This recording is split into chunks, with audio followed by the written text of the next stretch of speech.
Find the LCM of 30 and 25। हमें यहाँ पर 30 और 25 का एलसीएम निकालना है और इसके लिए मैं यहाँ पर प्राइम फैक्टराइजेशन की मदद लूँगी। तो चलिए पहले 30 का प्राइम फैक्टराइजेशन कर लेते हैं। तो 30 को हम कैसे लिख सकते हैं? 30 को मैं लिख सकती हूँ 2 टाइम्स 15 और यहाँ पर 2 तो प्राइम है, लेकिन 15 को भी हम और तोड़ सकते हैं। तो 15 होता है 3 टाइम्स 5 के बराबर। तो ये हो गया 30 का प्राइम फैक्टराइजेशन। इसी तरीके से 25 को अगर हम चाहें तो 25 को हम लिख सकते हैं 5 टाइम्स 5। ये रिप्रेजेंट करता है 25 के प्राइम फैक्टराइजेशन को। तो हम कह सकते हैं कि 30 ये बनता है 2 टाइम्स 3 टाइम्स 5 से। यानी कि अगर किसी नंबर को 30 से कंप्लीटली डिविजिबल होना है तो उस नंबर को 30 के प्राइम फैक्टर्स से भी कंप्लीटली डिविजिबल होना होगा। अगर हम किसी चीज को 30 से डिवाइड कर रहे हैं तो इसका यही मतलब है कि हम उस चीज को 2 टाइम्स 3 टाइम्स 5 से डिवाइड कर रहे हैं।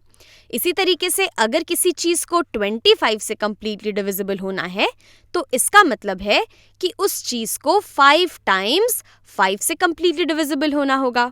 और अब हमें उस सबसे छोटे नंबर का पता लगाना है जो कि इन दोनों से ही कंप्लीटली डिविजिबल होता हो। यानी कि हमें इन दोनों के एलसीएम का पता लगाना है और एलसीएम पता लगाने से हमें वो सबसे छोटा नंबर मिल जाएगा जो इन दोनों से कंप्लीटली डिविजिबल होगा। और इन दोनों से कंप्लीटली डिविजिबल होने के लिए उस नंबर को इन दोनों के प्राइम फैक्टर्स से भी कंप्लीटली डिविजिबल होना होगा। यानी कि जो हमारा एलसीएम होगा वो दरअसल 30 और 25 के प्राइम फैक्टर्स का एक सुपर सेट होगा। यानी कि ये एलसीएम बराबर होगा, इसमें हमारे 30 के सारे फैक्टर्स आने चाहिए, यानी कि 2 टाइम्स 3 टाइम्स 5। अगर हमारे एलसीएम में 2 टाइम्स 3 टाइम्स 5 आएगा तभी तो हमारा एलसीएम 30 से डिविजिबल होगा। यानी कि ये वाला पार्ट डिसाइड करता है कि हमारा एलसीएम 30 से डिविजिबल है। ये डिविजिबल बाय 30 को रिप्रेजेंट कर रहा है। और इसी तरीके से हमारे एलसीएम को 25 से भी कंप्लीटली डिविजिबल होना है।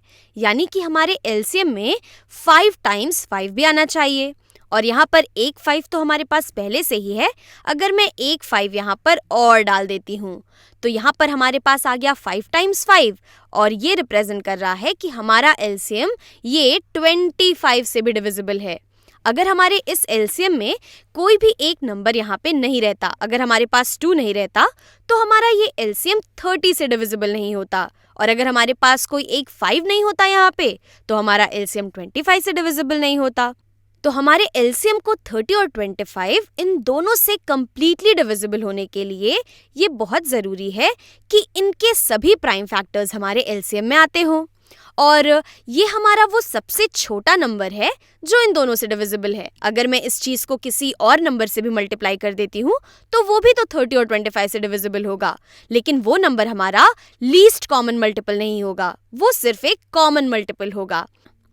तो ये तो हमारे एलसीएम का प्राइम फैक्टर्ड फॉर्म है। यहाँ पर हमने अपने एलसीएम के सभी प्राइम फैक्टर्स लिखे हुए हैं।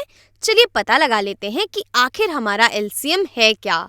तो 2 टाइम्स 3 6, 6 टाइम्स 5 30 और 30 टाइम्स 5 ये होता है 150 के बराबर। तो हम कह सकते हैं कि 150 वो सबसे छोटा नंबर है जो कि 30 और 25 इन दोनों से कंप्लीटली डिविजिबल है।